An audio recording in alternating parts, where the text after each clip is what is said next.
and minor prophets. In that series, now I start with the books of major prophets. The major prophets, when we are telling that as a major prophet, we must understand one thing. They are not very prominent than any other prophets. They are also one of the prophets, but their book size, it shows that they are major prophets, and the books which are which is having only 5 or 4 chapters, which we have put the chapters and numbers, they are called as minor prophets. There are 12 minor prophets and major prophets. In that we are going to see first some of the things. Okay, message of each prophet expressed in one line. See, before I'm going to take this class, I ask you to read NIV Study Bible, Open Study Bible, Study Bible, then Halley's Handbook, Rose Handbook, and then what do you call it? All these books, all these study Bibles and everything I referred, and from there I have put something. It is not my own. It is all taken from the study Bibles and study helps. So you can always refer to these books and you can understand. Yes. Now, let's move on to the message of each prophet. It is expressed in one line. See, Joel, if you read the book of Joel, that Joel book can be explained in one line. A vision of the gospel age, ingathering of the nations. A vision of the gospel age, ingathering of the nations. Jonah, if you read the book of Jonah, interest of Israel's God in Israel's enemies. If you read the book of Amos, David's house will yet rule the world. If you read Hosea, Hosea book can be explained, Jehovah will one day be God of all nations. If you read Isaiah, today we are going to see Isaiah, God has a remnant and for it a glorious future. Then if you read Micah, coming Prince of Bethlehem and his universal reign. If you read Nahum, impending judgment of Nineveh. If you read Zephaniah, it is talking about coming of a new revelation called by a new name. If you read Jeremiah, Jerusalem's sin, doom, and future glory. If you read Ezekiel, you can see that the fall of Jerusalem, restoration, and glorious future. Obadiah, Edom shall utterly perish. That is the message of Obadiah book. Then Daniel, the 4 kingdoms which he saw in his vision. Okay, the 4 kingdoms and God's everlasting kingdom. If you read Habakkuk, ultimate triumph for Jehovah's people. If you read Haggai, it is talking about the second temple and the coming greater temple. If you read Zechariah, the coming king, his house and the kingdom. Then if you, Zechariah, okay. Then if you read Malachi, it is talking about closing message of Messianic nation. So this is the way, when you read a book in the Bible, you should try to take the central theme of the book, for which purpose it is been written and what was God's intended message in that book. If we read that way, and try to bring it in single line, it will be, we will be thorough with that book, as well as we can teach to others. Yes. Join right. Hello. Somebody is speaking. Yeah, please continue. Yeah, let's continue. Then, so this is also given in the study Bible. Okay, what are all the books and how we can give the central message of the book in a single line. So this is what we have seen, all these things. The notes will be given to you, so you don't want to write, but you listen carefully and see what is shown on your screen. Okay, then nowadays, the modern preachers and theologians, they are giving much more importance to the social message which was given by the prophets, that especially Old Testament prophets. Why they are giving much more importance? They want to bring liberal theology. You must have heard about liberal theology. They are very much centered on the present political reformation. So they try to do it in South America. Their idea is either through even armed struggle, they can change the world. That is what they are thinking. So we must be very careful when we are reading about the Old Testament prophet book. We should not give much more importance only to the social teachings of the Old Testament prophets, but we must give what is the spiritual message it is giving. So their denunciation of the political corruption, oppression, and moral rottenness of the nation. However, the thing that bothered the prophets most was the idolatry of the nation. So the Old Testament prophets, even though they talked about the political corruption, oppression, and moral rottenness of the nation to which they are addressing, but they gave much more importance to the spiritual corruption, that is called apostasy, or another way, spiritual sins, which is idolatry of that nation. So we must study not only social messages, we must give much more importance to the spiritual message also. When we are talking about the Old Testament prophets, we must have one thing in our mind. Excuse me. Pay பண்ணிட்டேன். 1 minute. இந்த பே பண்ணிருக்கேன்னு காமிக்கும். அவங்க எதுக்கு கால் பண்ணிட்டு அவங்களுக்கு கால் பண்ணிட்டு it is pain. அவங்களுக்கு கால் பண்ணி Speak. Excuse me. Okay, then I'm coming back. Now, if you see something, their denunciation of the political corruption, oppression, and moral rottenness of the nation. However, the thing that bothered the prophet was spiritual things. Okay, why? We are talking about the Old Testament Jews. Always Jews, they were thinking about the future and they accepted God's messengers as prophets. They called Moses as a prophet. You must understand. So David as a prophet. And even they thought Abraham as a prophet. So the prophetic prediction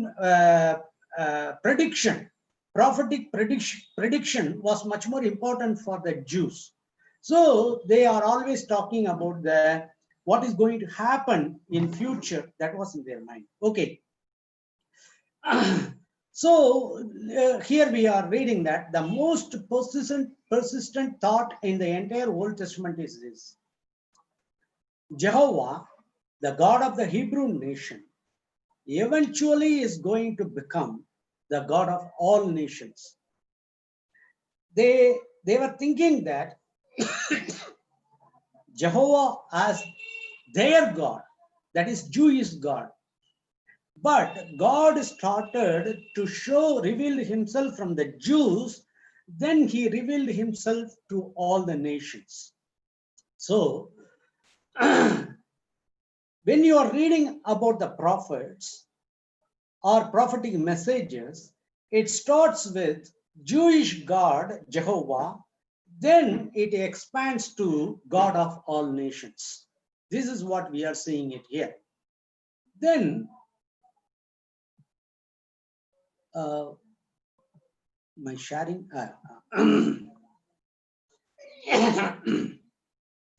the successive generations of Old Testament writers pass from the Screen is not coming. Excuse me, screen is not coming. Oh, wait a minute. Why? And then you can give share screen. Wait, Mark. It was. Yeah, it was sharing, but Yeah, suddenly. it shows your internet unstable sometimes. Now, Yeah, share screen you can give, no problem. is it coming? Yeah, yes. Wait a minute. I'll put it in some different view so that we can.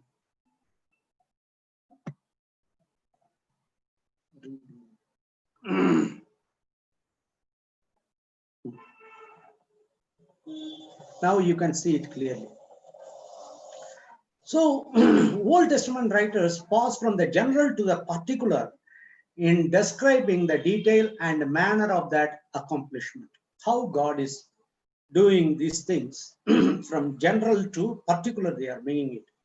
And in the prophets, though they themselves may not have understood the full import of some words of their words, and though some of their predictions are cloudily blurred with historic events of their own day, yet the whole his story of Christ and the spread of Christianity over the earth is pictured beforehand in outline and in detail in language that cannot refer to anything else in history. Here we have to see one thing. I read it in First Peter. If you read in First Peter, you can see some important things. Old Testament prophets, when they wrote the prophetic book, excuse me.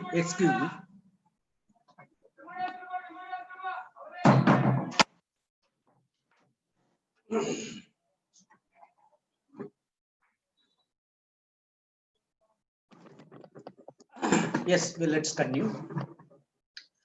So when the Old Testament prophets, they are talking about the New Testament, which is going to come after thousands of years, right? That is, 800 years almost. The thing is, next, what is going to come as the New Testament, they cannot understand it, but what God has put in their mind, they wrote it. So here we are saying that their expressions, it is blurred, but they have used some words which is very important. They might not have understood that. So in New Testament, if you read, excuse me, on again.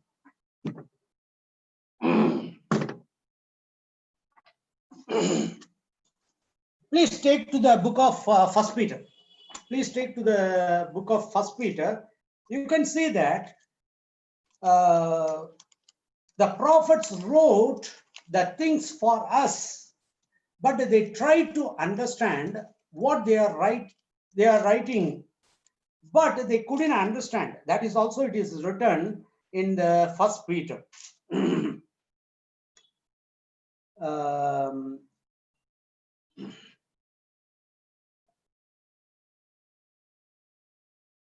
So we have prophetic word made more certain You do well to pay close attention to it as to a lamp shining in dark place until the day dawns and the light breaks through the gloom and the morning star arises in your heart.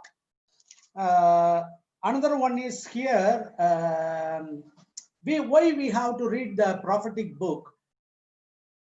Jesus Christ must arise in our hearts, so we must give much more importance and concentration in reading the prophetic books. And also here, here we can read.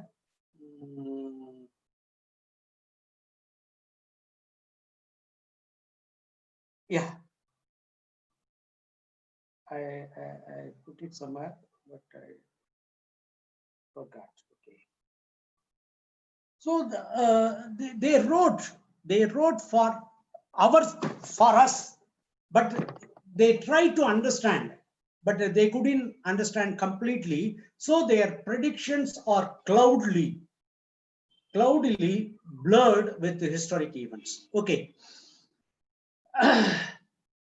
When we are reading prophetic book, we must understand one thing. God made institutions, but that institutions, they were not up to the mark. That we must understand. It is not up to the mark. Yeah, 2 Peter first chapter 19th verse. 19th verse. We can have follow that reading pattern state-wise. Yeah. So Yeah. We can begin with Andhra Pradesh, Brother Sudhakar. First reference you are told, no, that chapter 1, 10, 11, 12.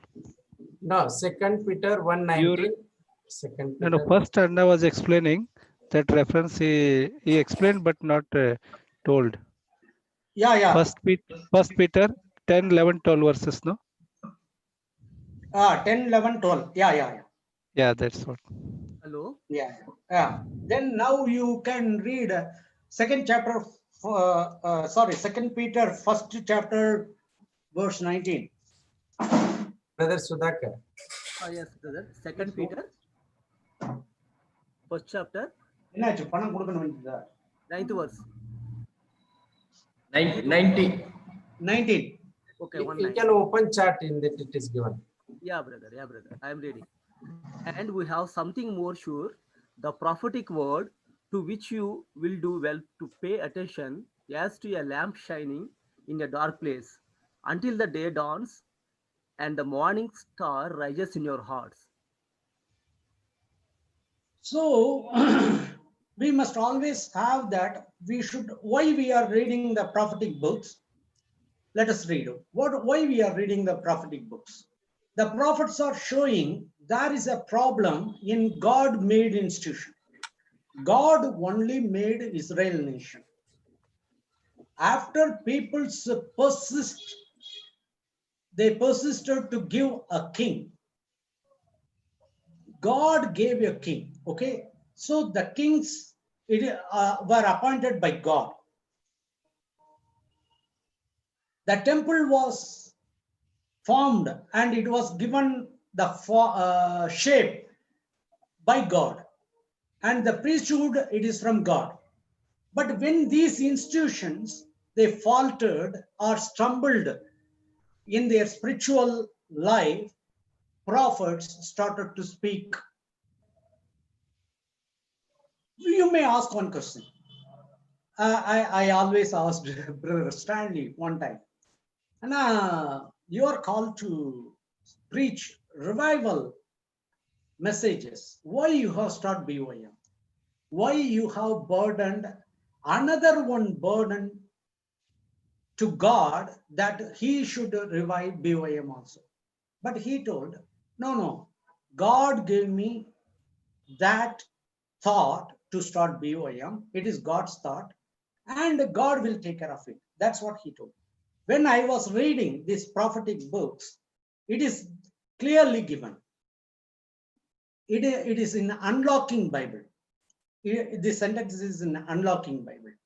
It seems that God would rather have an institution that stands for the idea of God in the world, even though that institution be shot through and through with wickedness and corruption, than not to have any institution at all. What does it mean? God forms institution, through that he works. Even it fails, God give another one institution.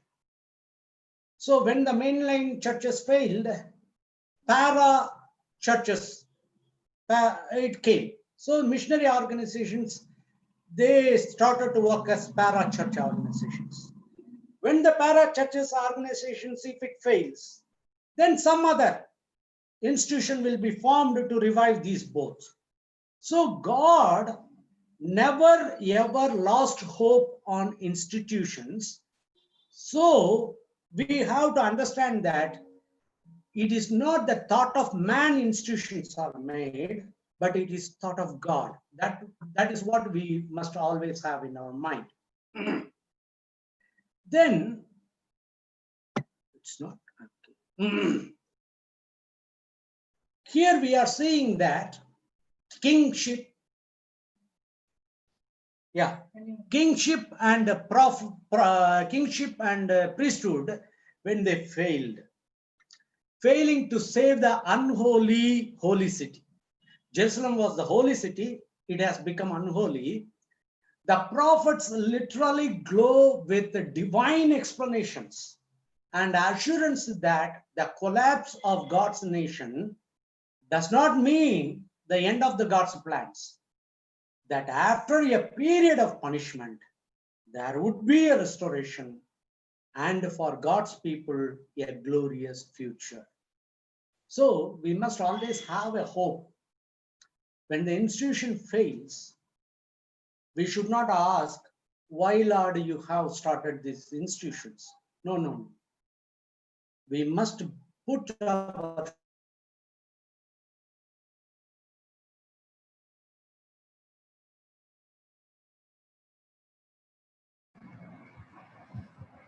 faith on God, that God will correct a glorious future, a restoration for John. Put this near the window. My internet is unstable. So that is the way we must always think. Okay, now I have given some of the very important historical setting and approximate. When I am talking about dates, you don't think that this is the year on which the prophet worked. It are all approximates. So each Bible study, study Bibles has its own year. So we must not confuse that whether this or that. It will be near to that. Approximately it is been given. Okay. In the time of King Saul and the time of David, in the time of Solomon, the kingdom of God in this world was one. But when Solomon failed, God divided that one nation into Judah, Israel. Israel had 10 tribes and Judah another 2. Judah and Levites. Okay, now we must understand these things. When we are talking about kingdom after Solomon, it has become 2, Israel and Judah. So we are now going to see that division of the kingdom. It happened in 933 BC, before Christ. At that time it happened. So we are seeing left side Israel kings, in the middle Judah kings, and at that time, which prophet was there? So let us see some of the things. Excuse me, here. I have to change some. Here you can see it right here. The first king, Israel king, that is top, northern king. They used to call that as northern king and southern king. Southern king is Judah, okay? Northern kingdom is called Israel, okay?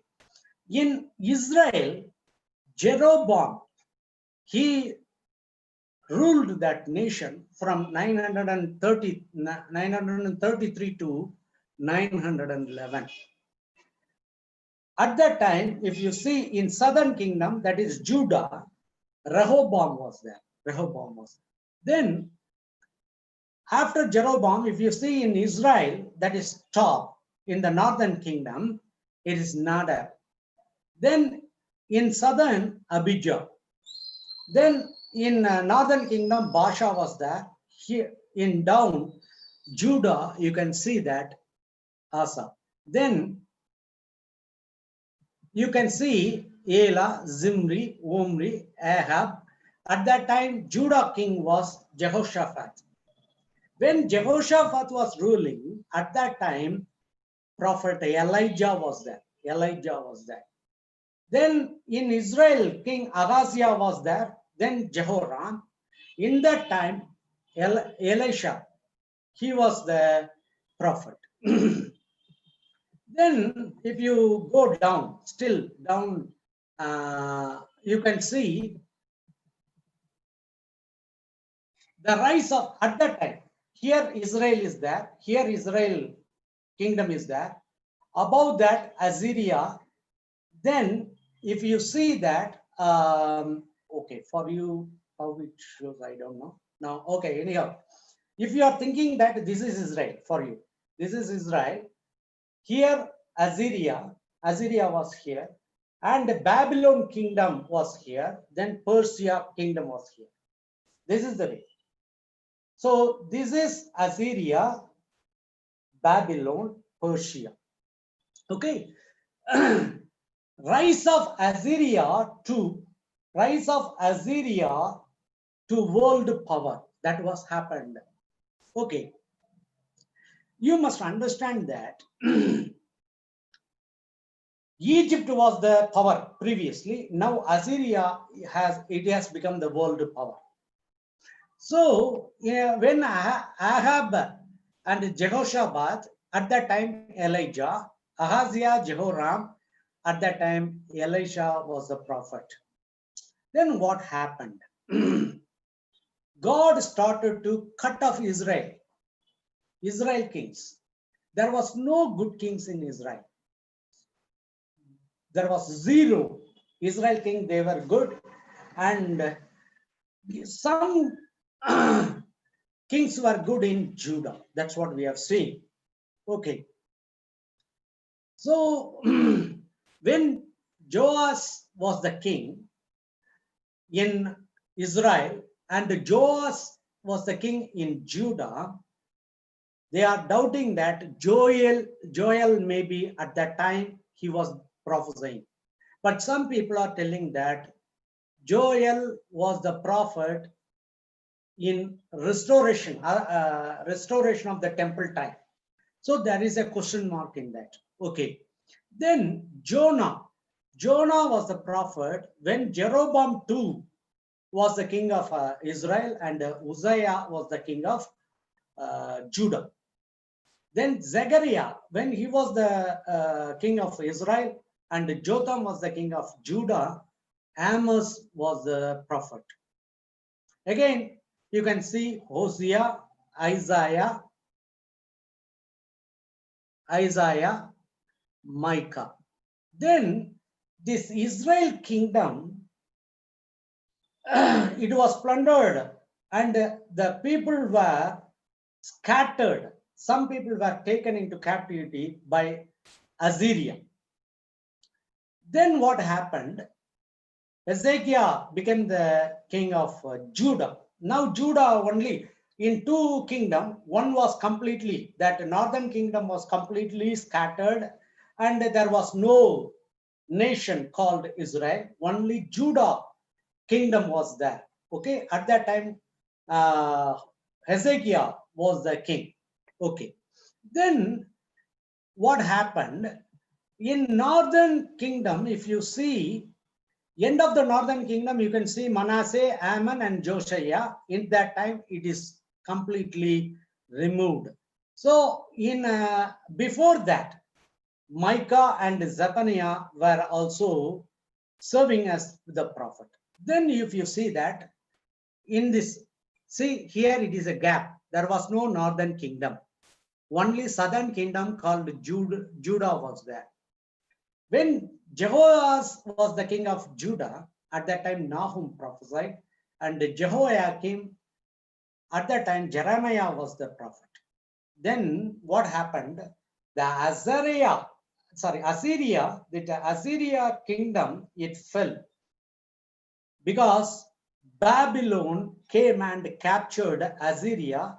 Then after Assyria, they captured even the Egypt. That is the way they did it. Okay. So Jehoiachin, he was the king of Judah. At that time, Habakkuk was the prophet. And Zedekiah, at that time, Obadiah was the prophet. Then Jerusalem conquered and burned by Babylonian. Then people of Judah, they were taken as a captives to Babylon. Okay, Babylon. Then Persia conquered Babylon. So Babylon became the Persian kingdom. That happened. So fall of Babylon, it happened in 536 BC. Then from there, return from the captivity. From Babylon, Joshua, Zerubbabel, they were sent back to Israel, that is Judah, to rebuild the Jerusalem temple. So at that time, Haggai and Zechariah, they were the prophet. While the captivity for 70 years, Daniel and Ezekiel were the prophets. Then if you see, Ezra built the people and Nehemiah built the wall. This has happened. So at that time, Malachi was the prophet.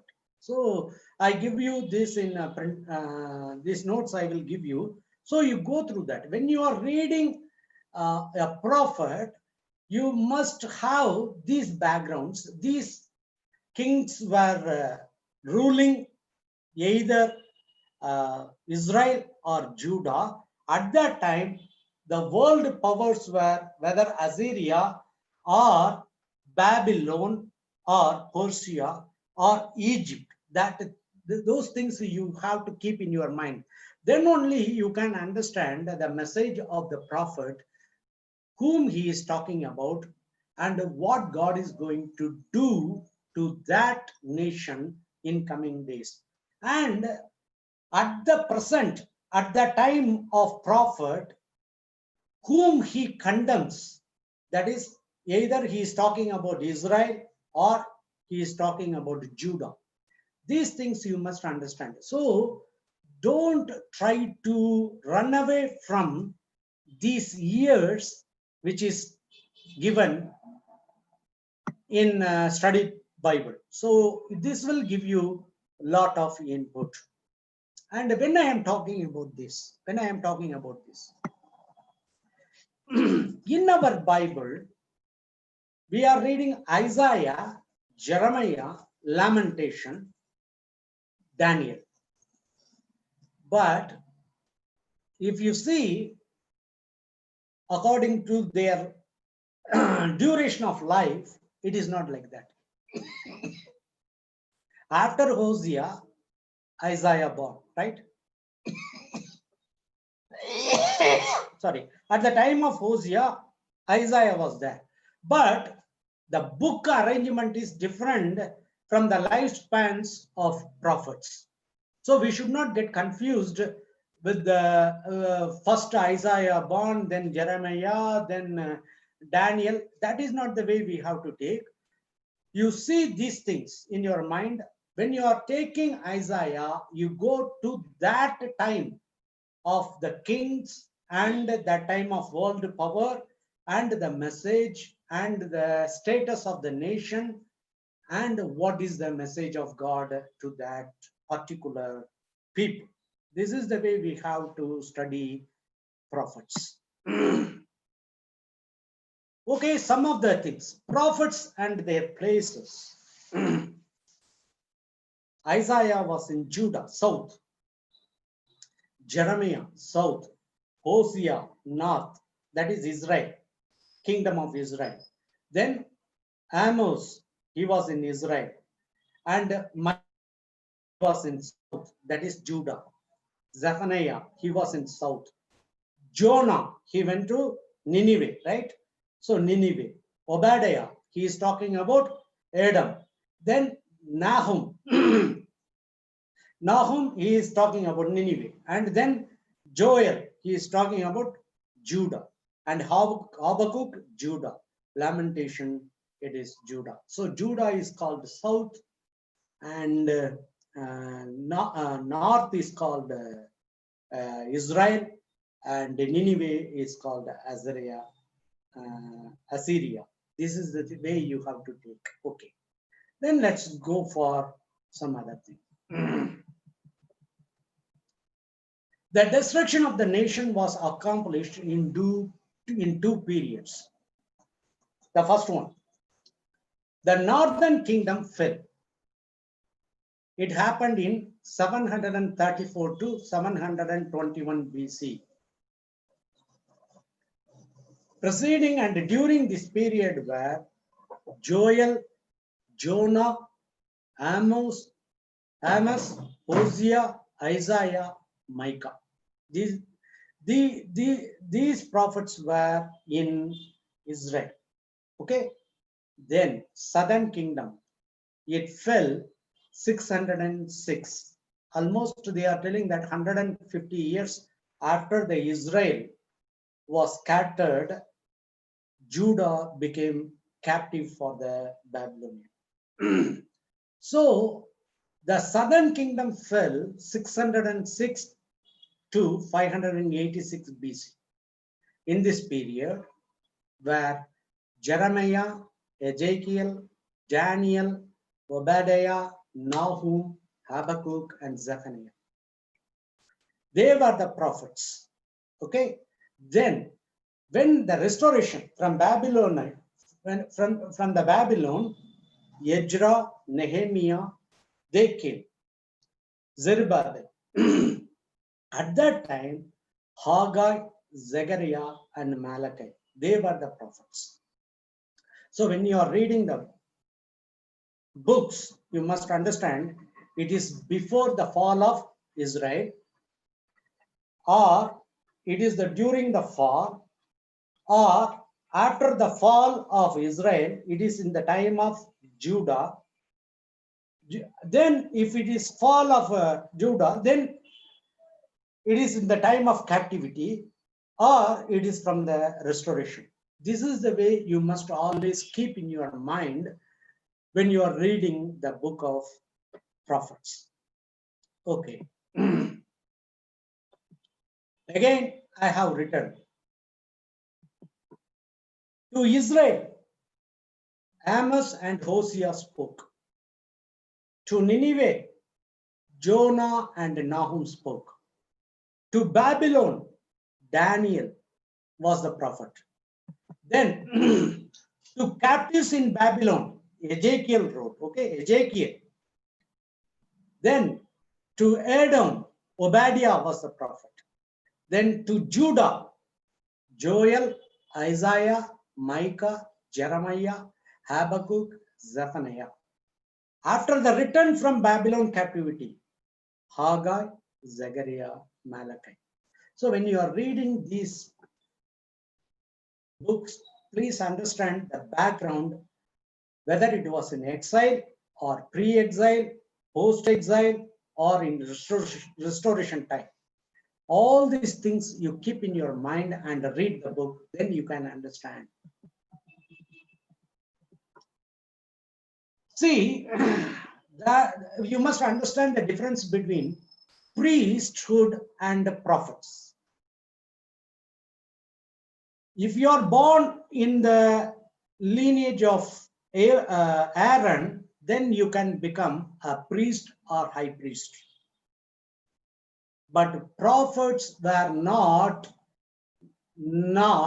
at all hereditary class. Because my father was a prophet, I cannot be. Each prophet got his call directly from God. Directly from God. Jeremiah and Ezekiel were the priests, but they were called by God to prophesy. So they prophesied. That's why Jeremiah and Ezekiel, even though they born in the lineage of Aaron, God chose them as a prophet to deliver his message to the nation. And also Zechariah also, he was a priest. Isaiah, Daniel, and Zephaniah, they were of royal blood. They were in palaces. So even though they were in palace, God chose them to become a prophet. Amos was a shepherd. Regarding other prophets, we don't know about their vocation. It's not very clear whether it is not written in their books or it is not given by the historians like Josephus or anybody. So rest were unknown, but whom we know is prophet. It is not by the heritage, but by the call in different from different vocations. But God called them and God gave directly the message. Okay, now let us go to mission and message of prophets. Okay, when we are reading a prophetic book, you must try to see these things. The prophet's mission and their message. They try to save the nation from its idolatry and wickedness. So when you are reading the prophetic book, you should give much more importance. What are all the sins the prophet is talking against or condemning? That you must understand that. Second, failing in this, to announce the nation will be destroyed. What are all the punishments? How God is going to deal that nations, that you must try to understand. Third, when God punished the nation, he didn't completely destroy, but he always kept a remnant. A remnant will be saved. That's what we are saying. He always kept a remnant. See, in God's way of dealing the things, he always leave a remnant. At the time of flood, Noah, they were the remnant. Okay. The same way, when God destroys the nation, he always keep a remnant. Then, at the time of Elijah, God protected 7,000 prophets, right? 7,000 people who didn't kneel before the Baal. So that is the way God always keep a remnant even in the time of destructions. Then fourth, here you see, out of this remnant will come a person who will bring all nations to God. It is talking about Christ.